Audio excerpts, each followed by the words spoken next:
Bem-vindo a Montserrat. Somos uma família que ama Jesus e ama pessoas, que multiplica discípulos que vivem restauração com transparência e acolhem com graça e amor.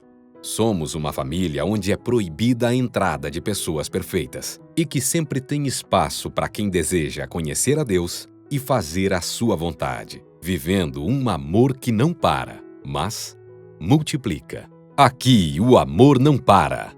Multiplica.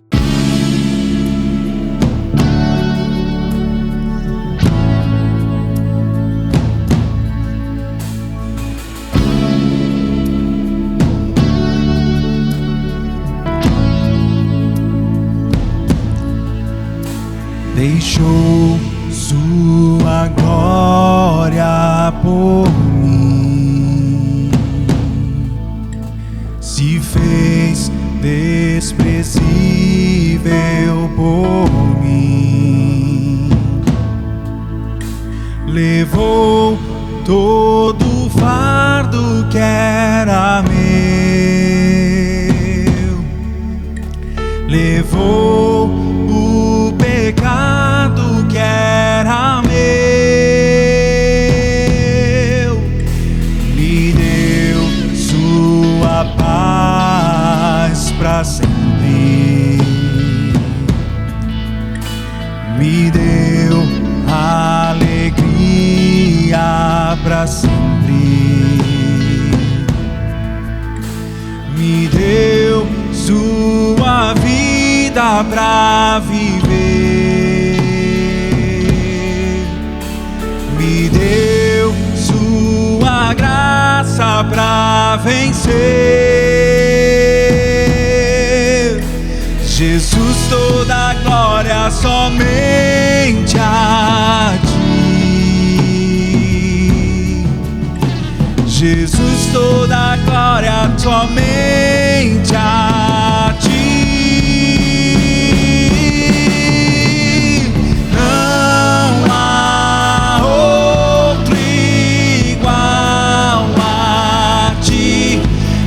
És o Rei da glória, tu és o Rei da glória, a minha vida dou a ti, tu és o Rei da glória, tu és o Rei da glória.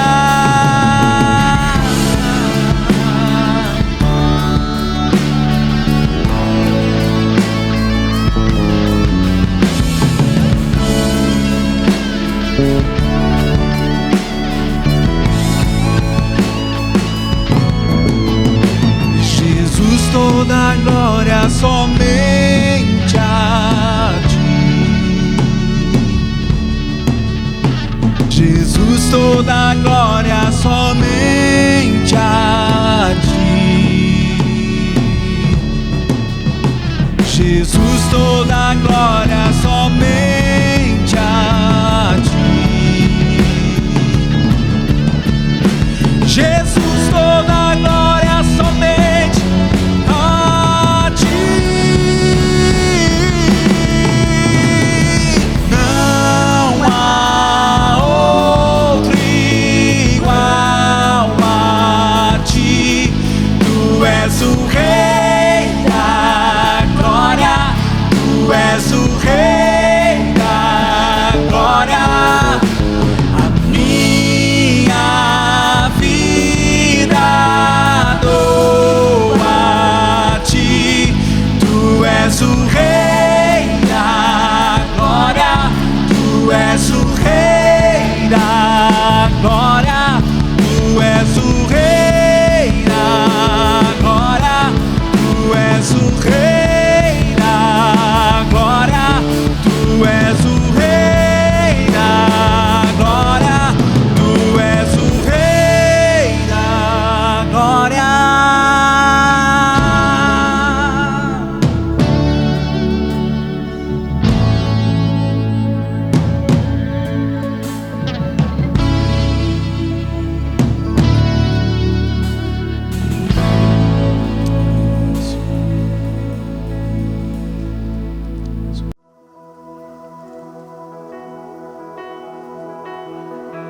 início eras a palavra, com Deus o Altíssimo.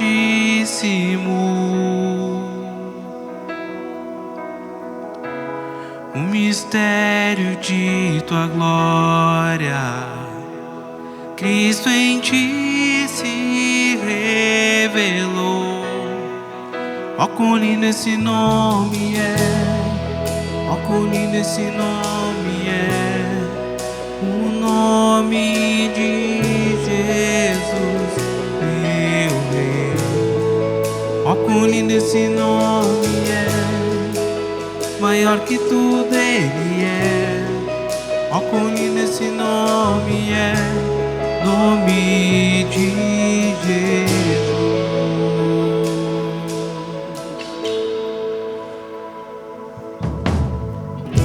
Deixou o céu para buscar-nos, veio pra nos resgatar.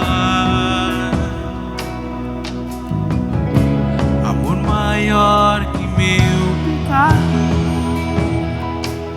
nada vai nos separar.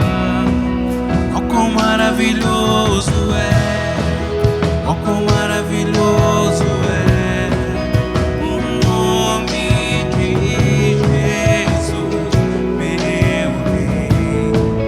Ó, quão maravilhoso é, maior que tudo Ele é. Ó, quão maravilhoso é o nome de Jesus. Ó, quão maravilhoso é o nome de Jesus.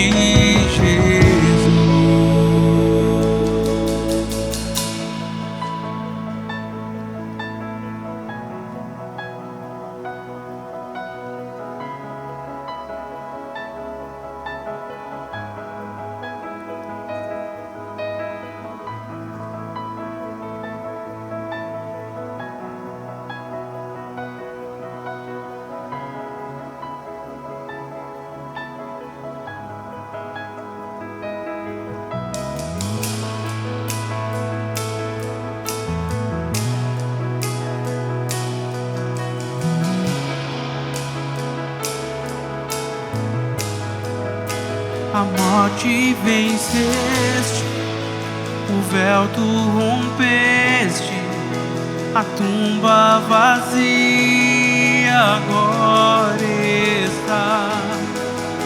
O céu te adora, proclama tua glória, pois ressuscitaste e vive está. És invencível, inigualável, hoje pra sempre reinará. Teu é o reino, tu é a glória, acima de todo nome está. Poderoso nome é,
Olá, Igreja Monte Serra e amigos que se conectam conosco em mais uma reflexão da nossa campanha Café.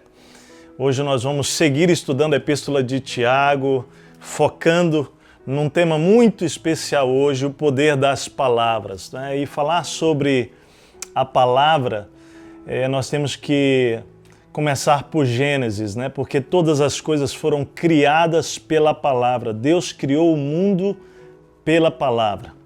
Lá em João capítulo 1, a Bíblia vai dizer que no princípio era o Verbo, e o Verbo estava com Deus, e o Verbo era Deus, uma referência de João, falando já acerca de Jesus, que estava no princípio com o Pai, e lá o Espírito, né? Os três juntos criaram todas as coisas. Quando nós vamos falar sobre esse tema hoje, eu diria que talvez nenhum dos temas de Tiago seja tão prático quanto esse, porque a cada segundo nós estamos lidando com pessoas e lidando com as palavras. E o tema nosso hoje, portanto, ele vai tocar profundamente a mim e a você e nos ajudar realmente a nos perceber como discípulos de Jesus e como nós podemos nos relacionar com as nossas palavras de tal forma que possamos glorificar a Deus. Não é? Se a gente fosse hoje aprofundar essa questão das palavras, nós deveríamos começar dizendo o quanto que a nossa espiritualidade ela é afetada e ela é revelada pelas palavras. Ou seja, a nossa maneira de lidar com as palavras, elas afetam, prejudicam a relação com Deus, nos ajudam a lidar com Ele e com o próximo a partir das palavras. Então, há um grande mistério realmente no poder das palavras. Eu queria então convidar você a meditar em Tiago capítulo 3 acerca desse tema. Nós vamos fazer diferente hoje, nós vamos lendo versículo por versículo e vamos trabalhando as verdades desse texto aqui. Primeiro, versículo do capítulo 3 de Tiago diz assim: Meus irmãos, não sejam muitos de vocês mestres, pois vocês sabem que nós, os que ensinamos, seremos julgados com maior rigor. Todos tropeçamos de muitas maneiras. Se alguém não tropeça no falar, tal homem é perfeito, sendo também capaz de dominar todo o corpo. Então, Tiago começa falando para um grupo bem específico, o público-alvo que ele tem em mente são os mestres, aqueles que tinham a responsabilidade de transmitir a lei, de ensinar, de falar dentro do contexto da comunidade espiritual. Mas nós podemos já começar ampliando esse conceito, falando de influência, né? Porque aqui o que está por trás desses mestres era a influência que eles tinham ao ensinar. E aí nós podemos falar com você que aí está, que de alguma maneira tem também os seus vínculos e seus relacionamentos de influência, seja um líder dentro do contexto da igreja, seja um líder de célula, seja um pai, seja uma mãe, seja o nível de influência profissional que você tenha, todos nós temos uma responsabilidade de influência. E enquanto temos essa responsabilidade, a maneira que nós a usamos, a maneira como nós usamos as palavras, ou seja, cada palavra que sai dos nossos lábios tem um peso muito grande, é o que nós vamos ver hoje. E ele começa falando que haverá maior rigor, né?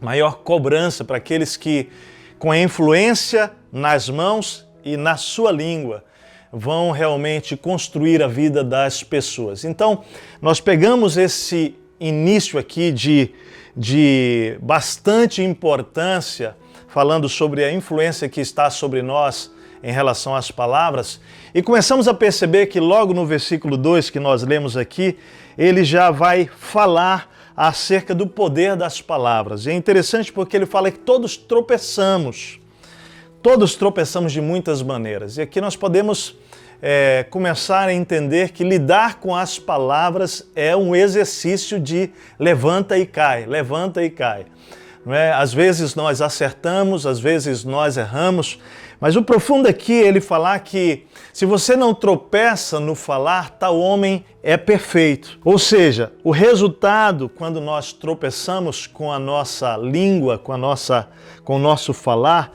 é que nós não conseguimos, como consequência, dominar mais nada na nossa vida. Mas se nós não tropeçamos no falar, nós somos perfeitos. E aqui a indicação é que nós seremos capazes de dominar todo o nosso corpo, portanto, quando nós dominamos a nossa língua. Então, por aqui a gente começa a entender o poder da palavra, o poder da nossa língua, né?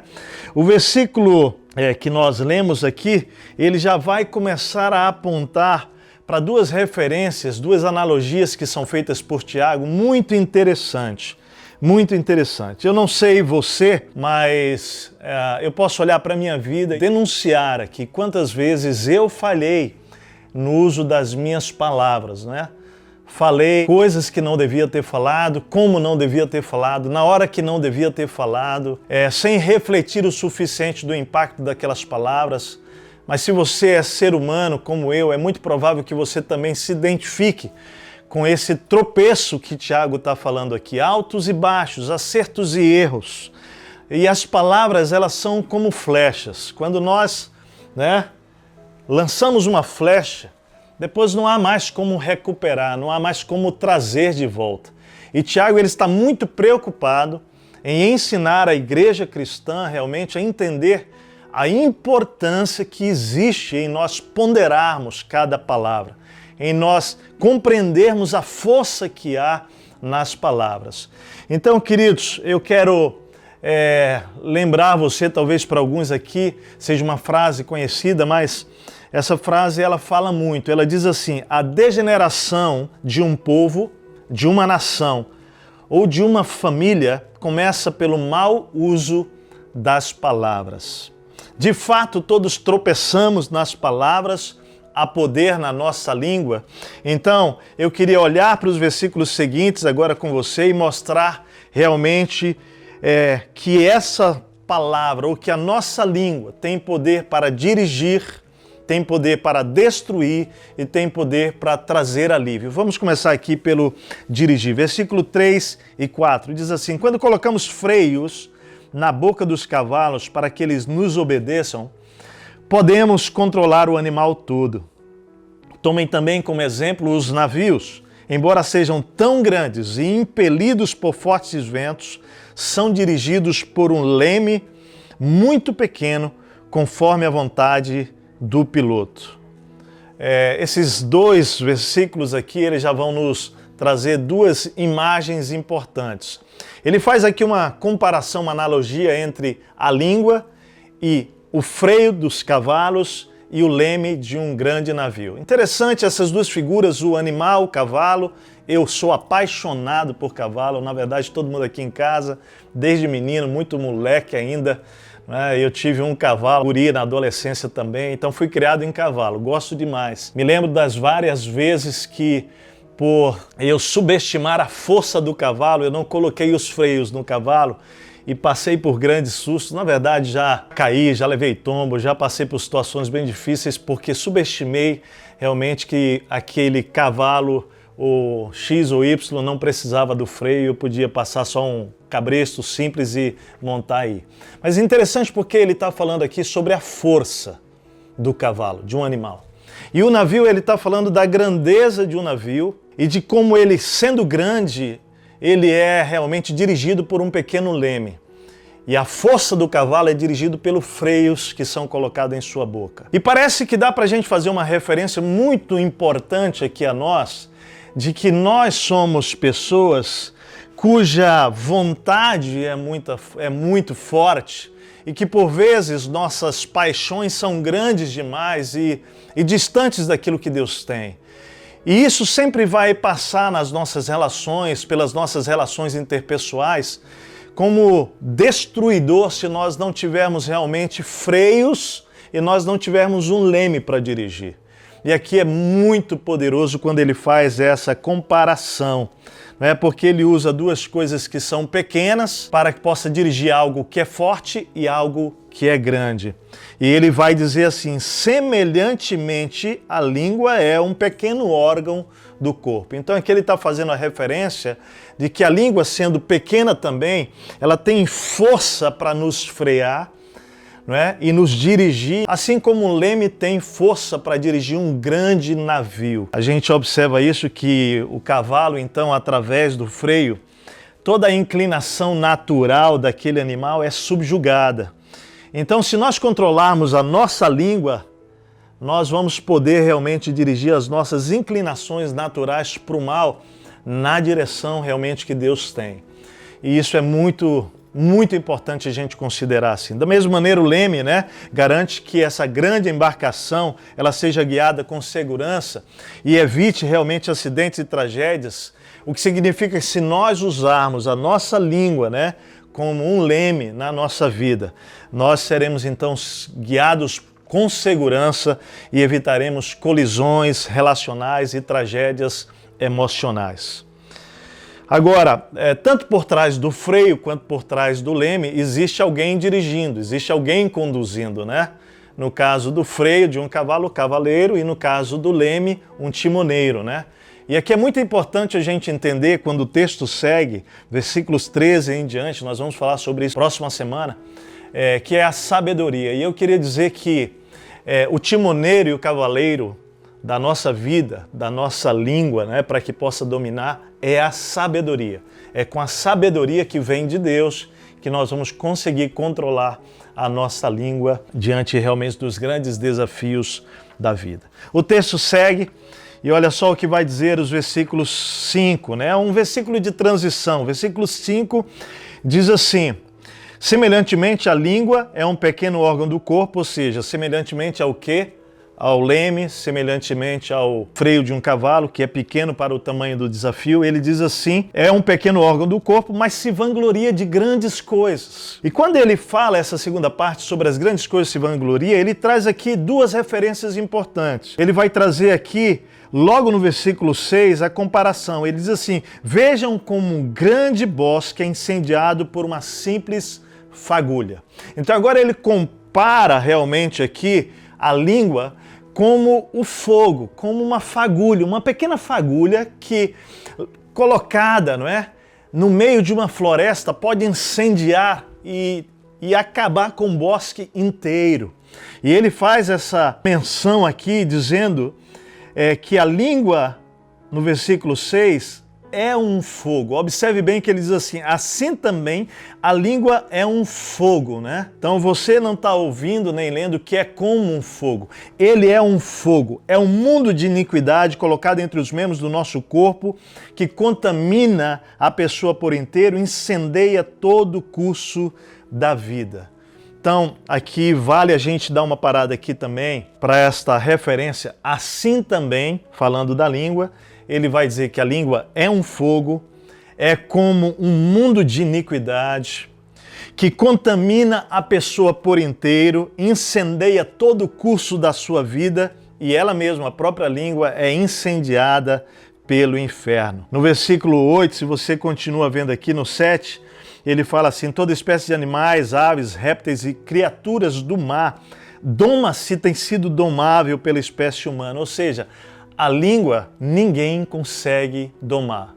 Então, falando das características da língua, diz que ela é indomável, é um mal incontrolável, cheio de veneno mortífero. Interessante que a gente vai perceber aqui logo é que o mau uso da língua coloca a própria pessoa numa situação de destruição. É isso que ele está dizendo. Antes de ferir o próximo, antes de destruir o outro, o mau uso da língua vai fazer com que você mesmo seja destruído. Quando diz que incendeia todo o curso da sua vida. Eu já vi pessoas, né, e talvez você possa conhecer também, espero que não seja a sua situação, que estão vivendo grandes dramas na sua vida. É como se a sua vida estivesse sendo realmente destruída, incendiada por palavras que foram liberadas contra uma esposa, contra o marido, contra um filho, né? ou um sogro, uma sogra, um chefe, um grande amigo que você teve, que aquilo não só destruiu a vida dele, mas tem destruído você por dentro, tem corroído você por dentro. Esse é o poder realmente, por isso que a Bíblia vai dizer que aqui que ela é perigosa, ela fere, ela machuca, né? E ela coloca como se fosse um veneno mortífero. Então aqui, no aspecto da língua e o poder dela para dirigir, agora nós estamos vendo que ela se apresenta aqui, Tiago, como o poder da destruição que existe na língua, usando a referência do fogo, que com uma pequena fagulha é capaz de incendiar realmente um bosque inteiro, mas também chama de um veneno mortífero, né? Olha o poder da destruição de uma palavra mal colocada e mal usada. Mas o texto continua também, e eu queria aqui chamar a sua atenção então para a parte mais importante para mim desse texto, que é agora versículos 9 a 12. Ele diz assim: com a língua nós bendizemos o Senhor e Pai, e com ela amaldiçoamos os homens, feitos à semelhança de Deus. Então aqui ele começa dizendo dessa incoerência da língua, né? Como nós nos pegamos às vezes na incoerência, porque essa língua que dirige para o bem, essa língua que é capaz de realmente nos mover numa direção certa, ela também destrói. Então ele vai dizer que com essa língua nós bendizemos a Deus, louvamos, adoramos, celebramos, elogiamos Deus, louvamos a Deus, não é? Fizemos isso hoje aqui através das canções, mas com esta mesma língua nós também amaldiçoamos. E amaldiçoamos quem? O ser humano que é criado à imagem e semelhança de Deus. Por isso nós temos essa capacidade, realmente vivemos essa incoerência. E ele vai dizer sobre isso, ele vai questionar sobre isso, ele dizendo: com a mesma boca procede bênção e maldição. E ele vem com duas perguntas muito importantes, só que antes das duas perguntas ele solta uma frase aqui muito importante no versículo 10. Ele diz assim: meus irmãos, não pode ser assim. Se você é um discípulo de Jesus, se eu sou um discípulo de Jesus, Tiago está muito preocupado que o nosso cristianismo ele seja coerente com a nossa fé em Deus, que ele reflita Cristo, que ele reflita o amor de Deus. Então ele está dizendo: meus irmãos, não pode ser assim. Se você diz ter fé em Deus, eu e você, não podemos realmente usar as palavras para a destruição. É por isso que no capítulo 1, versículo 26, ele diz assim, olha: se alguém se considera religioso, mas não refreia a sua língua, engana-se a si mesmo. O que ele está dizendo aqui é que há um risco de eu achar que eu sou um homem espiritual, uma mulher espiritual, declarar uma fé em Jesus, mas pelas minhas palavras e não refreando a minha língua, eu não estar conhecendo a mim mesmo. E por isso eu posso estar me enganando que eu tenho uma espiritualidade que reflete Cristo, mas não, ela é muito mais uma falsa espiritualidade. Ou seja, Tiago está dizendo o quanto é importante eu e você, enquanto discípulos de Jesus, compreendermos realmente que a nossa língua, ela revela a nossa espiritualidade. E aí ele termina dizendo assim, olha só, com duas perguntas: acaso pode sair água doce e água amarga da mesma fonte? Meus irmãos, pode uma figueira produzir azeitonas e uma videira figos?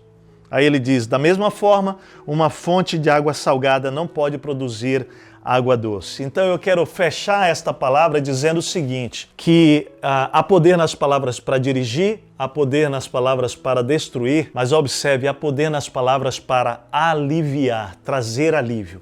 Quando ele traz essas duas figuras, a figura da fonte e a figura da árvore, essas duas figuras, elas estão querendo mandar uma mensagem muito profunda de alívio. Fonte, querida, eu não sei se você já teve o privilégio, né, de estar num momento com muita sede, realmente assim, quase que desesperado, em encontrar uma fonte. Eu me lembro de um momento como esse, que eu e Martim estávamos numa viagem e realmente nós tínhamos caminhado muito, estávamos assim com muita sede e realmente vínhamos falando ali, de certa maneira, será que nós vamos encontrar? Gente, nós encontramos uma fonte. Olha, foi um momento assim para nós de alívio, de consolo, de conforto. né? E ele usa aqui também a imagem da árvore, né? E a árvore, ela oferece sombra e oferece fruto, né? Ela traz realmente assim alívio. O que esse texto quer dizer aqui é que, na verdade, Deus me chamou e Deus chamou você, enquanto discípulos dele, para que a nossa língua seja realmente um instrumento para exercer o poder do renovo, o poder do alívio. Que as nossas palavras, elas sejam como fonte, que vão trazer realmente refrigério para a alma das pessoas que nos ouvem. E que a nossa palavra sejam como árvores, né? Realmente que elas vão fornecer frutos que vão trazer realmente alívio, força, renovo para aquelas pessoas que nos ouvem. Ou seja, querido, ele termina dizendo que há poder nas palavras para trazer refrigério, renovo para aquele que nos escuta. E eu espero realmente que, a partir de hoje, eu e você possamos considerar seriamente o valor da nossa espiritualidade alinhada a cada palavra que nós liberamos para as vidas e para as pessoas que estão à nossa volta, a partir da nossa família, né? Esposa, marido, filhos, você que vive sozinho, né? Aquelas pessoas que lhe cercam, seus amigos, as pessoas que trabalham com você, nossos vizinhos. Nós temos poder de realmente usar as palavras para abençoar ou para amaldiçoar. Eu quero orar com você hoje. Eu quero convidar você realmente para que nós possamos consagrar a nossa língua a Deus, a nossa boca, nossos lábios, nossas palavras. Que da nossa boca saiam palavras que produzem edificação para aqueles que nos ouvem. Podemos orar assim? Feche os seus olhos, vamos fazer essa oração com fé. Talvez você precise pedir perdão a Deus, nós vamos orar falando tudo isso para Ele de todo o nosso coração. Deus, obrigado, Senhor, por esse momento. Obrigado pela Tua palavra tão clara, tão rica, que nos ensina, Senhor, realmente a usarmos nossas palavras de uma maneira que possa trazer, Deus, bênção e não maldição. Ó Deus, vimos hoje que essa palavra tem poder, que ela nos dirige para o bem ou para o mal, que ela realmente tem força para destruir. Mas ouvimos e estamos aqui aprendendo, Senhor, que o Senhor nos chama para que da nossa boca saiam apenas palavras de bênção, de renovo, de esperança, de alívio, de refrigério. Eu peço que o Senhor nos perdoe, Senhor, a todos nós, certamente todos nós aqui, temos que confessar que nós acertamos e erramos. Mas nós queremos pedir que a cada dia, Senhor, Tu nos ajudes realmente para que as nossas palavras possam refletir a nossa fé em Cristo Jesus. É a nossa oração em nome de Jesus. Amém, Pai. Amém. Se você quer entregar a sua vida a Jesus, eu quero fazer uma oração com você agora. Quero te convidar realmente a confessar os seus pecados e pedir perdão a Deus. E hoje mesmo Ele vai perdoar você dos seus pecados. Faça essa oração simples, mas de todo o coração. Diga: Senhor Deus, eu reconheço que sou um pecador, uma pecadora e que tenho andado na minha própria escolha, com base nas minhas próprias regras, pensamentos, e o quanto eu tenho me distanciado de uma fé genuína, de uma fé em Jesus. Hoje, Deus, eu quero me arrepender dos meus pecados e te convido a ser o meu Senhor e o meu Salvador. Perdoa os meus pecados, limpa o meu coração e me dá a oportunidade de começar uma jornada contigo, Jesus, a partir de hoje.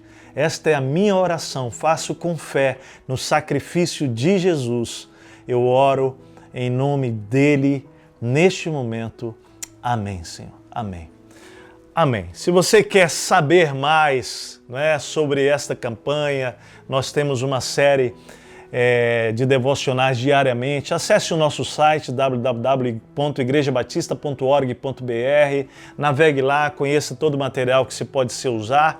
Quero continuar desafiando você a sua fidelidade no seu dízimo e na sua oferta. Nós temos grandes desafios, eles continuam, nós temos trabalhado fortes, e também continue contribuindo lá pelo nosso site com o seu dízimo, realmente na fidelidade ao Senhor e na generosidade através das ofertas. Que Deus abençoe vocês, saudade demais, muita saudade. A gente sabe que o decreto disse aí só 30 pessoas no auditório, então a gente segue como está, vamos continuar esperando, queremos voltar realmente assim com uma grande festa para celebrar o que Deus tem feito. Célula durante a semana, gente, muita coisa acontecendo. Que o Senhor abençoe e guarde cada um de vocês, continuem compartilhando amor, fé e esperança. Um grande beijo meu, da Martinha, das meninas, para toda essa igreja e amigos. Deus abençoe.